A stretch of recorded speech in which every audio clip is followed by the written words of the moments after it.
This is Clarence Hill of the Fort Worth Star Telegram, your Cowboys beat writer, the longest tenured beat writer ever covering the Cowboys. And that's not Ever. Mac. That's not Mac Engel over there. That's John Jock Taylor. Um, you know him as currently as the president of JJT Media Group. He recently wrote a book on Deion Sanders that's gone viral. Coach Prime, The Making of Men. He spent a year with Jackson State. He's replacing a vacationing Mac Engel today. And John Jock used to be my competitor on the Cowboys when he was with the Morning News and ESPN.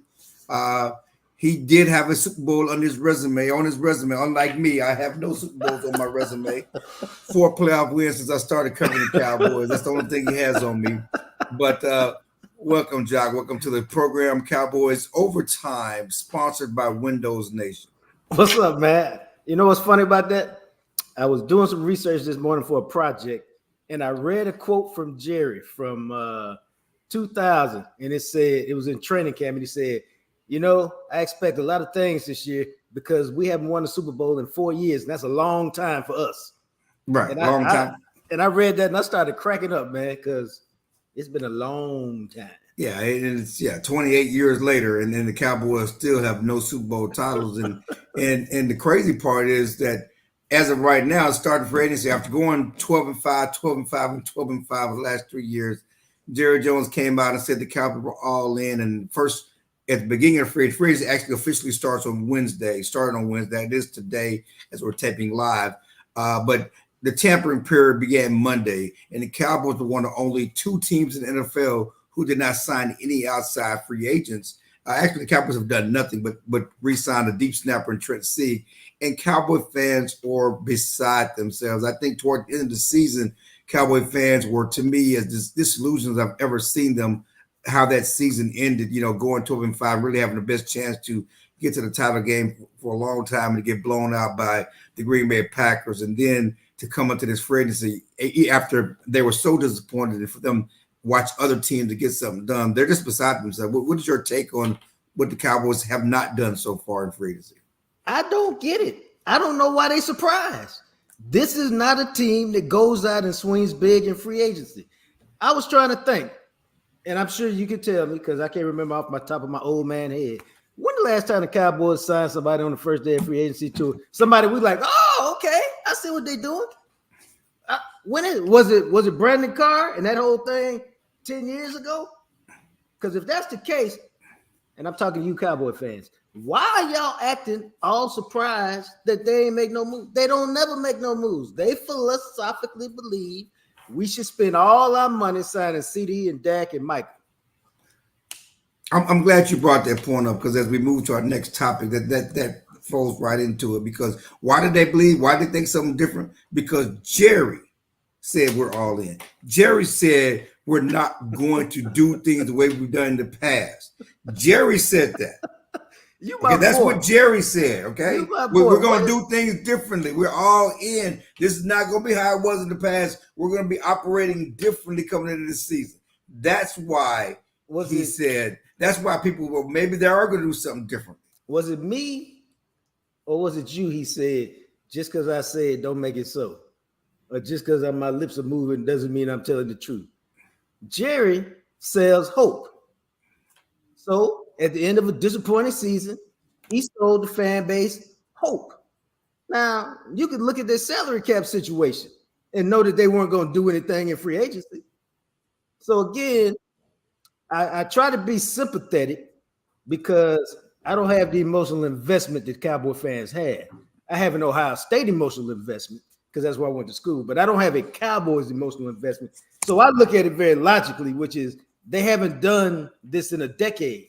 One of the people I respect most in the world, Dan Patrick, was on his radio show 2 days ago, and he said, hey, I think the Cowboys could be in the market for Saquon Barkley or Derrick Henry. Jerry likes those shiny objects, and I think they could really be in play for those. And I respect Dan Patrick more than anybody. And I said the same thing to myself, like, Dan. I really said to myself, I was like, Dan, they haven't done that in a decade, man. They're not going to get no shiny objects. After the first wave, they'll go back and go through the bargain basement and get RoboCop for $1 at the bin or something like that. They're not going to get Oppenheimer on DVD.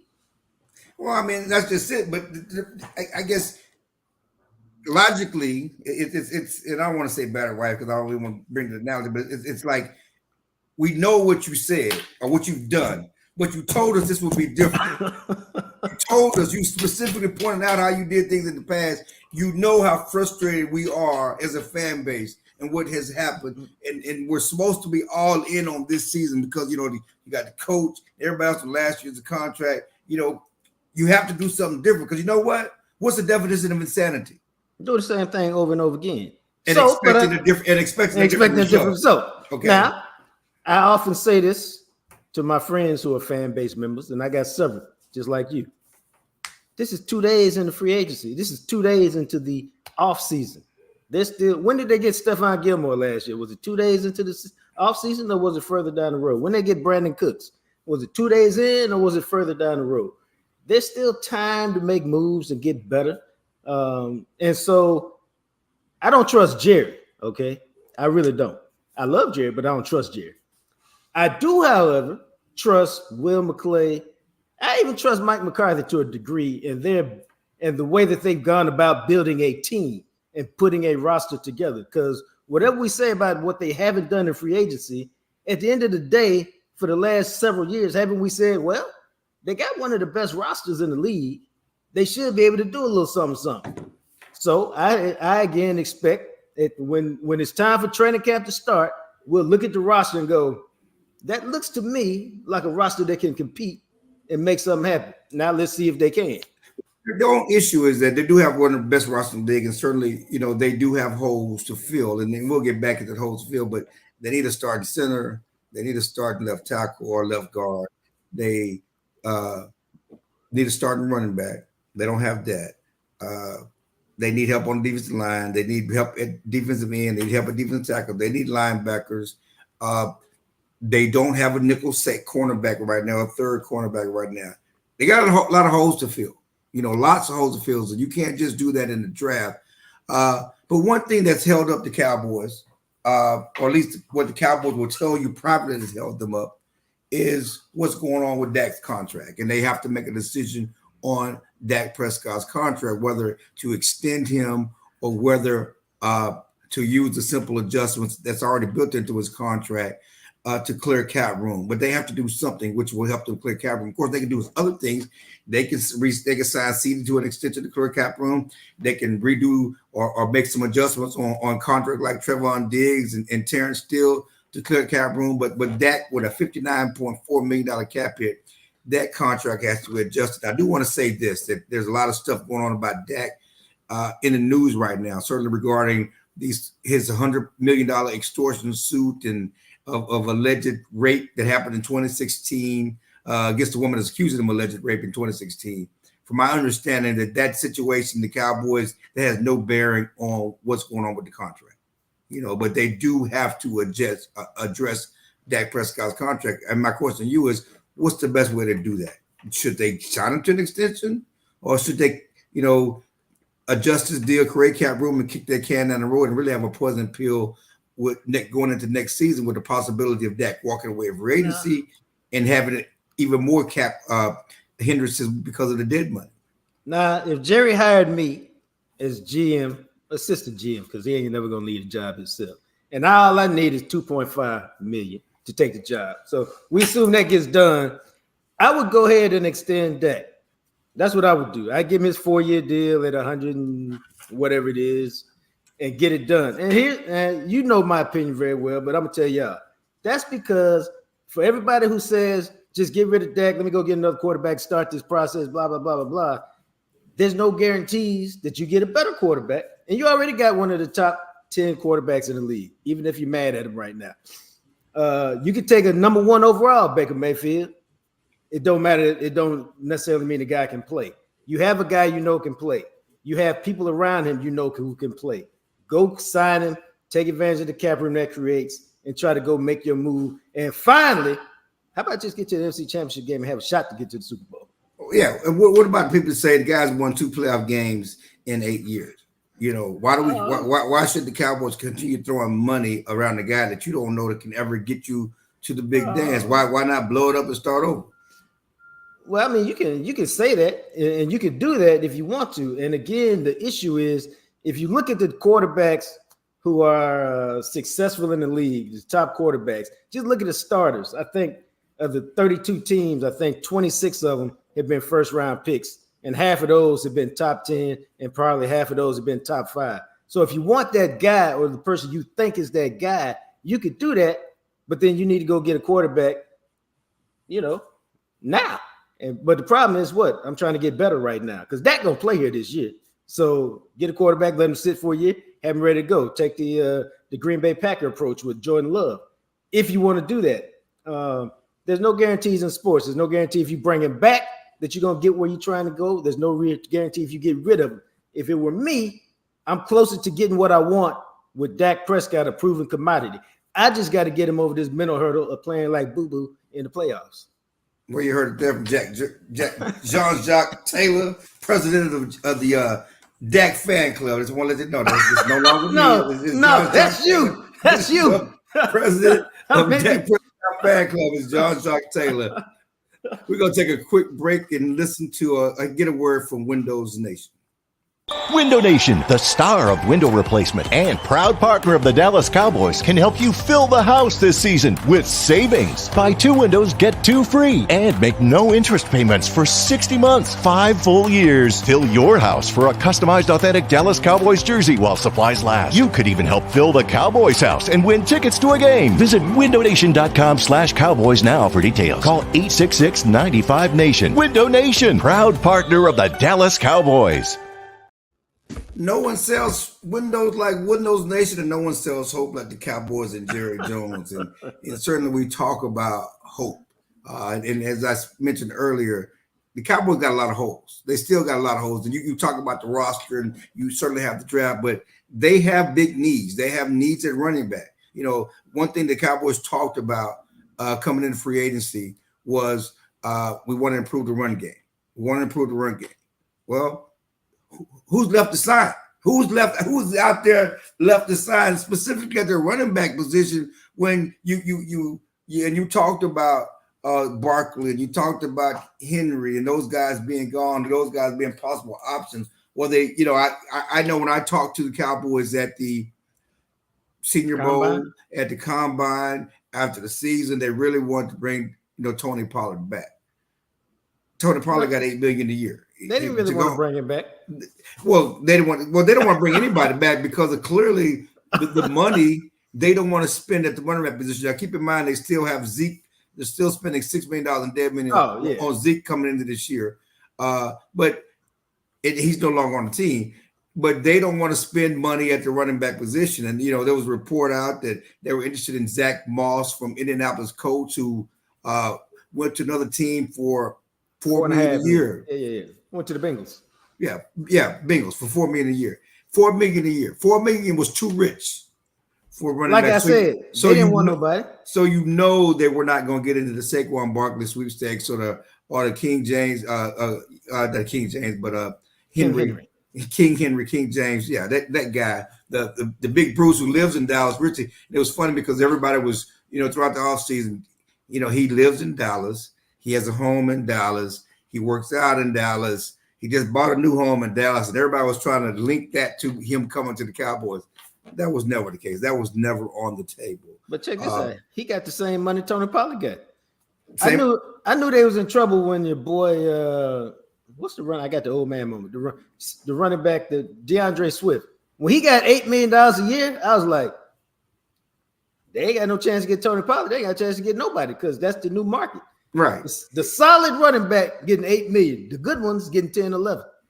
Yeah, and the Cowboys certainly don't want to pay that. And there was some thought that they may will get into the sweepstakes of the Cowboy killer from Green Bay who got moved on, and certainly that didn't happen as well. Green went from Green Bay to Minnesota for that same $7-8 million.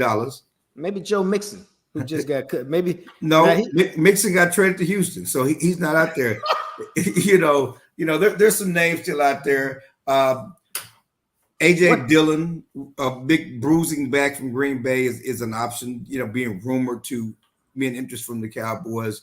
You got I'm having the same old man mumble. Your Ohio State running back that's in Baltimore. He's a free agent.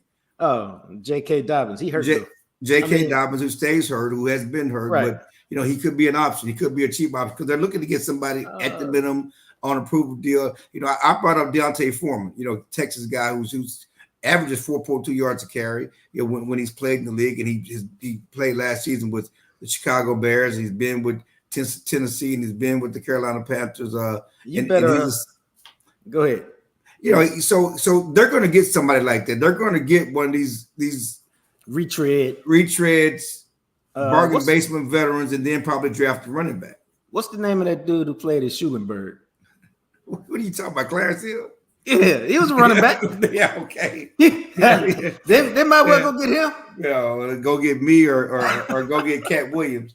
But it's interesting. But the Cowboys have not signed a running back. I know someone asked on IG or our IG thread, why haven't they gotten a running back? Because they don't want to spend for a running back, and they don't want to pay that position. But again, they contradict themselves because if you talk to anybody, they say we have to run the ball better. How do you run the ball better? By not improving the running back position, and still haven't done anything to address the offensive line position. How are you guaranteed to do that? Because Dak played well last year, 36 touchdown passes. They had problems in the red zone because they could not run the ball. We'll see what they do with the offensive line. But what have we heard for the last decade? You can find running backs anywhere. Pacheco went into 7 rounds to Kansas City. You can find running backs. They're not that hard to find. So I believe that they are banking on the fact that they're not that hard to find. We'll pick one up, somewhere in the draft and roll with them, team them with somebody else, and hope that our running game can produce X amount of yards and X, whatever it is per carry that they're looking for. Yeah, and again, Rico Dowdell is still out there, who's there. They can the thing about it is they haven't even re-signed their own. There are guys out there on their own guys they haven't even addressed to re-sign one. Well, why not bring Rico back? You don't have to guarantee him anything. Why not bring him back? Rico is fine, and you can bring him back if you want to. I like Rico, but Rico is hurt all the time. I could go find me another average running back that's hurt all the time. Okay, but that's not hurt all the time. You can still bring him back and put him on the roster. That doesn't mean you guarantee him a roster spot. You can still go and draft a running back. You still go sign a running back. You still go sign AJ Dillon. You can draft a running back and still bring Rico back. I guess you're waiting. I guess there's not a market for Rico. I guess you can sign Rico at any point. And that's where we are. And I think that's where we're with a lot of the guys that the Cowboys may be into it. And we've talked about left tackle Tyron Smith. I'm not coming back. I want more money. Well, ain't nobody paying Tyron Smith so far. No, or ain't nobody paid him, or he hadn't gotten the number that he wants yet. Whatever that number is. Which in the longer he's out there, there's a chance that maybe he comes back, his price comes down, where the Cowboys may want to consider bringing him back. Those things, the door is never closed. Never. Now what you have to guard about against Tyron Smith, and I don't know this, is if you make him mad. And I'm going back in my annals right now. He can pull the Eddie George in Tennessee, which is okay, fine. You done made me mad. I'm gonna take the same money here because I'm not mad at them. That I'm gonna take playing for you, which is Eddie George took the same money in Dallas he could have gotten in Tennessee. And what did he do in Dallas? He didn't do nothing. I just said something. Well, Tyron, now you can always go. He really showed them. I'm talking about pride. Pride make you do a lot of things. That's why I took that woman back 6 times. He really showed them. Well, at this point, why should anybody believe in the Cowboys? You talked about the roster. You talked about when it comes to training, because we have one of the best rosters. Did the Cowboys really lose ground on a team like in NFC East? So you see the Washington has made a lot of moves and certainly stole a lot of former Cowboy players. Philadelphia's made some moves. The Giants have made some moves. Did the Cowboys lose ground? Based off of the first week of free agency, yeah. But it's the long plays, not the short play. I read an article from our friend Albert Breer. Used to work at the Dallas Morning News. Now he's a big-time Monday morning quarterback guy with Sports Illustrated. He put out an article 2 days ago that said the top 11 free agents in terms of money signed in 2022. So 2 years ago. 7 of them have already changed teams. Who won the offseason last year? Philadelphia. Oh, Philadelphia had this guy. They had the Hassim. They're going to be great. They're going back to the Super Bowl. they barely squeaked into the playoffs after losing their last 5 or 6 games. So yes, you want to be out front in free agency. You'd like to make some moves to get your fan base excited, get your team excited, get your franchise excited. But it's really the long play. It's what you do. Set table here. You go to the draft. Then you got that second wave where you start making trades for next year's 4th round pick to pick up guys. And, you see what you have when you go in the training camp. So you're a believer. You're still a believer. Jock's a believer in the Cowboys. I believe that Sarah gave birth to that baby at 100 years old. Sometimes you got to have faith. Okay. I already have faith. You want to have hey. If they say I ain't put no money on them yet. So Cowboy fans go to church. Is what Jock said. Don't Why did Noah build the ark? Because he was told to build the ark. Don't worry about the draft. Don't worry about friends. Just go to church. Say that. And faith without works don't get it done. Just go to church. And I guess it gets to me the point is that Mike McCarthy in his last year of his contract. Mike Zimmer comes here as defense coordinator on a 1-year deal. This is clearly a season set up to prove something, make or break season for these coaching staff, for this organization. Oh, everybody's gone. I mean, whether Jerry says it or not, it's right there in the contract. There is no path forward, contractually unless you get it done, And so what's going through Mike's mind? I mean, I understand Mike talks to Jerry every day. He understands the vision, understands, their cap situation, understands with Jack, but what's going on with Dak. And Zimmer certainly came here with his eyes wide open.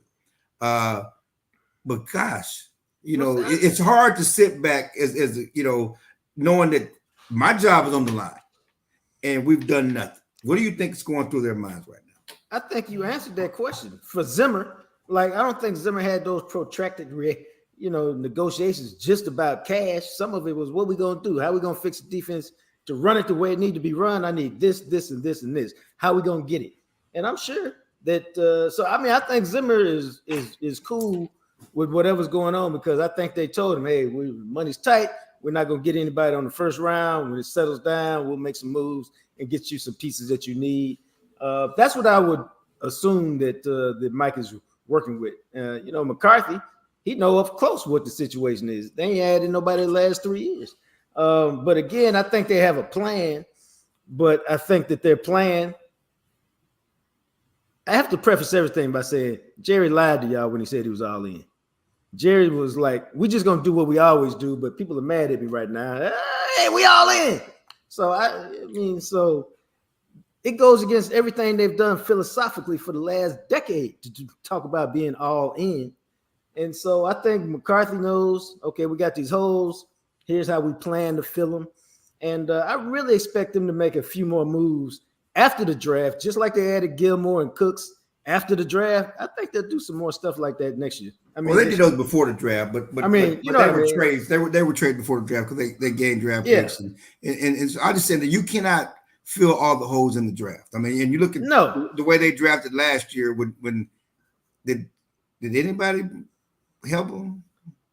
No, that was one of the worst drafts they've had in quite a while. Yeah, and I would submit to you, for better or for worse, here we go with some more hope talk. That they're like, Schoonover was hurt all the training camp and all the offseason. Schoonmaker. Hopefully he'll come. I used to work for a dude named Schoonover. That's why I keep saying it. He wrote me up one time when I was parking cars. What about Mozzie? Mozzie can't.